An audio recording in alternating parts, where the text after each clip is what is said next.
Assalamualaikum warahmatullahi wabarakatuh. So this is our fourth chapter entitled Facility Location.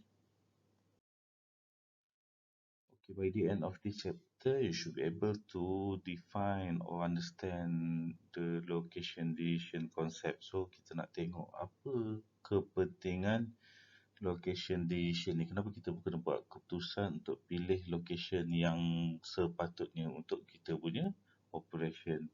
And then we will discuss the factor affecting location decision. Apa faktor-faktor yang mempengaruhi pemilihan location untuk kita punya operation ataupun untuk kita punya business.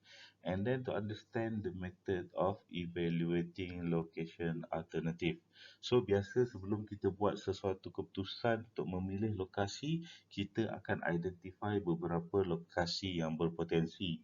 So macam mana kita nak bandingkan setiap location tu? So location mana yang paling strategik untuk kita punya business? So untuk chapter ni kita akan belajar cara untuk memilih location yang betul, yang sesuai dengan kita punya business. So untuk chapter ni ada 4 cara, ada 4 method untuk kita nak evaluate location alternative. So yang pertama kita akan tengok break even point analysis. And then kita akan tengok juga total cost analysis. And then method yang ketiga adalah factor rating technique. Dan yang keempat adalah center of gravity technique. So kita akan tengok keempat-empat method yang ada untuk kita nak evaluate location kita. Location mana yang kita harus pilih berdasarkan method-method yang ada ini.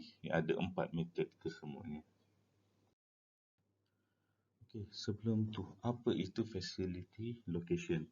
So, facility location can be defined as the right location for a business or manufacturing facility to provide reasonable access to the customers, workers and also transportation and etc.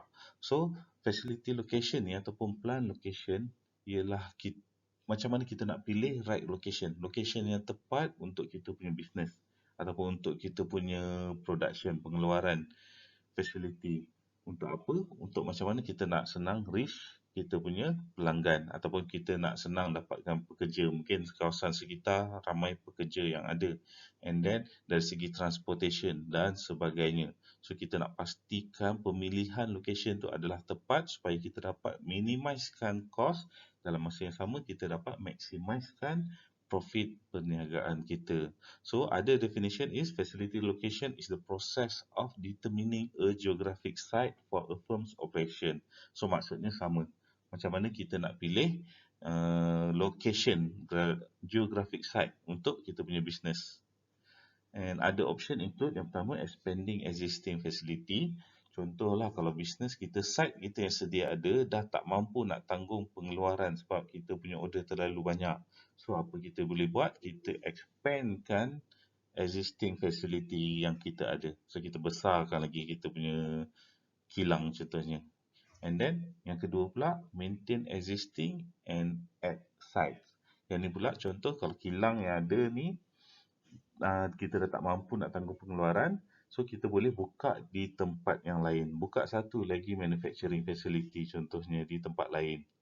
So kadang tak semestinya juga pengeluaran tu dah terlalu padat. Mungkin juga demand di sesuatu tempat yang jauh daripada site sedia ada kita tu pun banyak. So kita buat pilihan untuk nak buka contohnya dekat bahagian Sabah Sarawak.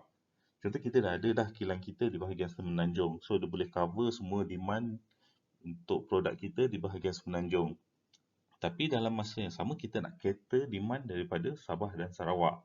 So kita fikir, lepas kita kira tolak tambah itu semua, so kita pun buatlah decision untuk tambah satu lagi site di bahagian Sabah dan juga Sarawak untuk nak cover demand daripada belah sana.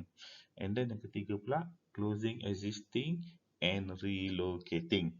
So kalau untuk yang ni pula, kita close existing location kita ni, contohnya kilang kita yang dekat Kelang contohnya, kita tutup, kita pindahkan dekat Melaka contohnya. Sebab apa? Mungkin dari segi kos di Melaka lebih murah, labor cost murah, sewa tempat murah dan sebagainya. So ada 3 option lah untuk facility location ni.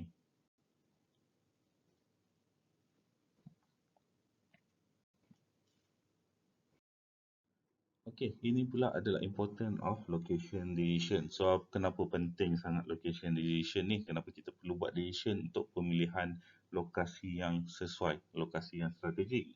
So, yang pertama, location affect the fixed cost and variable cost of the organisation. So, kita kena ingat pemilihan location kita ni, dia akan melibatkan perubahan ataupun the impact dia kepada fixed cost dan juga variable cost. Cost tetap kita dan juga cost berubah kita. So fixed cost apa benda? Contoh macam sewa.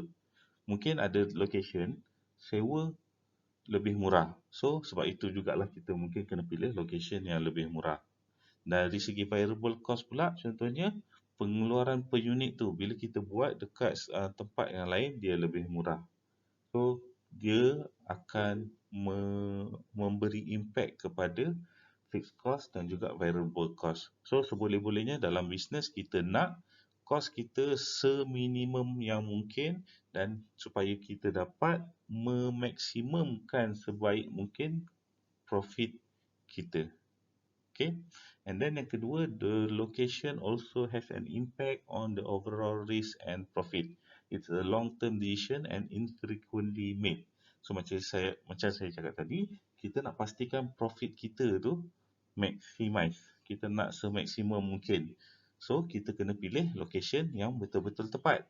Sebab kita kena ingat bila kita dah set up satu operation, bila kita dah pilih sesuatu location tu, kita dah set up business kita di sesuatu location tu, untuk kita nak move ke tempat lain, dia akan melibatkan kos yang sangat tinggi.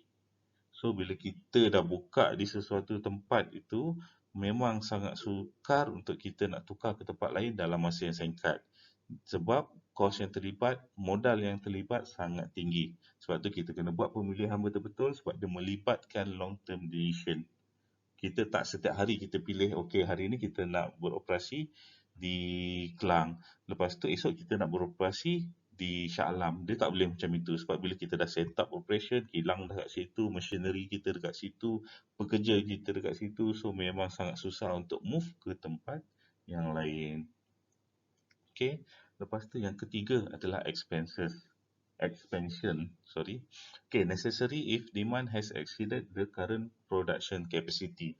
So, bila demand untuk produk kita dah terlalu tinggi, kita tak dapat nak cater kita punya demand sebab pengeluaran kita yang sangat terhad, sebab itulah kita perlu expand business kita. So, cara untuk kita expand tu sama ada kita besarkan kilang kita ataupun kita tambah site yang baru ataupun kita tutup kilang kita yang sedia ada, kita pindah ke tempat lain dan buka yang lebih besar. So, sebab itulah importantnya untuk kita nak buat decision pemilihan lokasi perniagaan kita. Okay. Selepas itu, seterusnya, changes in labor productivity, exchange rates, cost or community attitudes. So, kalau kita kena ingatlah kadang bila kita dah beroperasi terlalu lama kat situ, contohnya lah company luar, dia attracted masuk ke dalam Malaysia, set up dia punya operation sebab ada tax exemption. So, tapi dah ada had sampai beberapa tahun, tax tu dah tak dapat dinikmati oleh company tersebut. So, ada kemungkinan lah company itu akan berubah ke negara lain bila dah tak dapat tax exemption tersebut. So, sebab bila dah tak dapat tax exemption tu, kos dia akan meningkat. So, dia dalam bisnes kita nak kos yang lebih murah. Okay, contoh lain adalah dari segi labor productivity. So, kalau dekat sesuatu tempat tu, mungkin labor skill dia macam kurang. Bila kita pindah ke tempat lain, labor skill lebih tinggi. So, kita akan rasa lebih baik kita pindah ke tempat yang labor skillnya lebih tinggi. Supaya kita dapat jaga kualiti produk kita dan productivity kita pun meningkat. Okay. And then yang terakhir adalah shift in demographic and customer demand. Could improve customer service. So ini pun bergantung juga. Contohlah kalau bisnes kita ni banyak melibatkan dengan customer, bila sesuatu demand dekat tempat kita sedia ada tu semakin berkurang, so ada kemungkinan kita perlukan set up di tempat yang lain supaya kita lebih dekat dengan customer. Sebab kita produce lah produk macam mana pun, bila tak ada customer yang nak beli produk kita, kita tak dapat nak generate revenue, kita tak dapat nak buat profit. Okay. Okay, ini pula adalah factors affecting location decision. So, apa faktor-faktor yang mempengaruhi pemilihan lokasi kita ni? So, yang pertama adalah proximity to market or customer. So, a business closer to its customer is most preferred, especially for a service-oriented organisation. So, customer want to buy product or service which are easily accessible. So, customer biasanya nak beli produk yang senang dicapai. Contohlah macam perniagaan bahan-bahan mentah. Biasa customer nak beli di kawasan sekitar supaya dapat yang fresh dan tak perlu nak pergi jauh. Okay, and then yang kedua adalah proximity to supplier. Supplier ni adalah kita punya pembekal bahan-bahan mentah kita. So, organisation prefer to be near the source of material for ease during production while reducing their production cost. Sebab apa? Sebab bila supplier kita terlalu jauh, kemungkinan akan meningkatkan cost transportation. So, kita tak nak cost transportation terlalu tinggi. Kita nak cost, kalau boleh, mesti kita nak rendah, profit yang tinggi. Kita tak nak terbalik. Kita tak nak cost tinggi sebab bila cost tinggi, profit kita akan jatuh dan kemungkinan boleh jadi rugi. So dalam bisnes apa-apa pun kita nak tengok cost kita tu. Macam mana kita nak rendahkan cost kita. Okay. Yang ketiga adalah proximity to competitors. So biasanya kadang ada sesetengah perniagaan dia tak nak dekat dengan kompetitor, pesaing dia. Tapi ada perniagaan memang dia cari yang mana dekat dengan pesaing dia. Sebab apa? Sebab dia tahu bila pesaing dia dah ada lama dekat situ, so dia nak set up perniagaan ini berhampiran dengan pesaing dia sebab dia dah tahu memang ada demand untuk produk dia di situ. So cuma macam manalah cara marketing dia untuk nak tarik customer market share ni untuk membeli produk dia pula. Sebab tu kadang pemilihan location tu bergantung juga proximity to competitors, kepada pesaing kita. Okay. And then yang keempat adalah labor supply. Firm that require a lot of labor prefer a location with high labor supply to reduce hiring and training cost. So kita contohnya yang melibatkan production lah, kilang kalau buka besar-besar, dia perlukan pekerja yang ramai.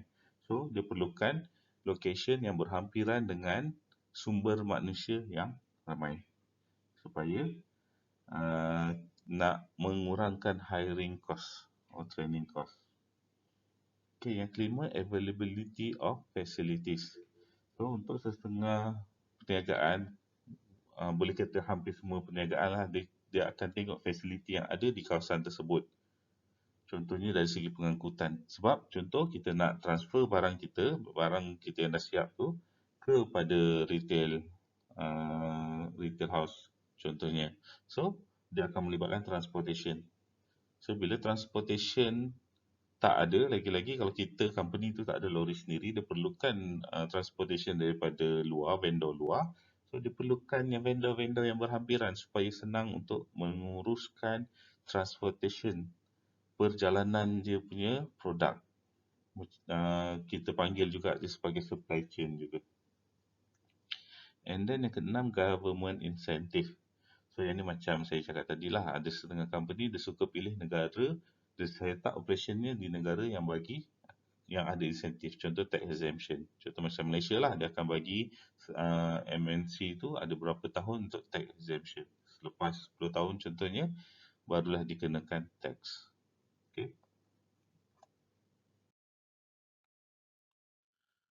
Okay, ini pula adalah method of evaluating location alternative. So, bila kita nak pilih sesuatu tempat tu, kita akan ada banyak alternatif. Kita akan pilih beberapa tempat dulu. Lepas tu, macam mana kita nak pilih location mana yang paling strategik? So, inilah ada 4 cara. Ada 4 teknik yang boleh kita guna. Yang pertama, break-even analysis. Yang kedua, total cost analysis. Yang keempat, factor rating teknik. Dan yang kelima adalah center of gravity teknik. So, untuk break-even analysis ni, kita nak tengok location mana yang kita boleh capai break-even point paling cepat. Sebab bila sebelum tu, apa itu break-even point? So yang ni korang kena tahu, break even point ni adalah titik di mana uh, tiada untung dan tiada rugi. Dalam bahasa Melayunya kita panggil dia balik modal. Tak untung, tak rugi. So location mana yang kita boleh capai tak untung tak rugi ni, break even point ni paling cepat. Sebab apa kita nak capai break even point ni paling cepat? Supaya lepas daripada break even point tu adalah point di mana kita start generate kita punya profit. So bila kita capai break even point kita dengan cepat, so makin cepatlah kita dapat generate profit untuk bisnes kita. So dan untuk break even point analysis ni, kita nak tengok location mana yang capai break even point paling cepat, itulah location yang kita akan pilih. Itu adalah method yang pertama, break even analysis. Untuk method yang kedua pula adalah total cost analysis. So untuk method yang ni, kita nak kira cost untuk setiap location, pilihan location yang kita ada. And then kita akan comparekan ke semua location ni yang mana cost paling rendah. Sebab bila kita cakap pasal cost, kita nak cari location yang paling rendah, paling minimum cost untuk kita punya production, untuk kita punya business operation. Yang itu adalah teknik yang kedua, total cost analysis. And then yang ketiga, teknik yang ketiga adalah factor rating teknik. So factor rating teknik ni pula kita bahagikan kepada dua faktor untuk kita nilai setiap location tu. Yang pertama adalah tangible factor, yang kedua adalah intangible factor. So tangible factor ni kita akan tengok dari segi kos keseluruhan. Untuk intangible factor ni kita nak tengok dari segi faktor-faktor yang kita tak boleh convert dia dalam monetary value. So kita nak tengok dari segi tangible yang boleh kita kira jelas monetary value dia. And then yang intangible factor adalah kita nak tengok dari segi yang kita tak boleh nak convert dalam monetary value. And then yang ketiga, kita nak combinekan kedua-dua faktor tu, lepas tu barulah kita buat decision berdasarkan combination kedua-dua faktor. So yang ni kita panggil factor rating technique. And then faktor yang keempat pula adalah center of gravity technique. Untuk center of gravity technique ni, dia lebih kepada kita nak tengok location tempat tersebut. Di mana titik-titik tengah location yang sesuai untuk kita buka berdasarkan boleh kita panggil contoh target market kita. So ataupun fasiliti-fasiliti yang berhampiran. So macam mana kita nak dapatkan titik tengah location tersebut supaya kita dapat buka operation di situ, supaya dia jadi berhampiran dengan semua fasiliti yang ada ataupun customer yang ada. Yang ni keempat-empat metod ni kita akan tengok satu persatu. Ini adalah teori part untuk chapter kita yang keempat, facility location. So next class kita akan tengok macam mana kita nak gunakan setiap satu metod tadi untuk memilih lokasi yang sesuai untuk kita punya production ataupun untuk kita punya business operation. So ada 4 method, kena ingat. First kita nak tengok macam mana kalau kita nak gunakan break even point analysis. And then yang kedua kita nak tengok macam mana kalau kita nak gunakan total cost analysis. And then yang ketiga macam mana kalau kita nak gunakan factor rating technique. Dan yang keempat macam mana kalau kita nak gunakan center of gravity technique. So itu sahaja, kita jumpa next class. Assalamualaikum warahmatullahi wabarakatuh.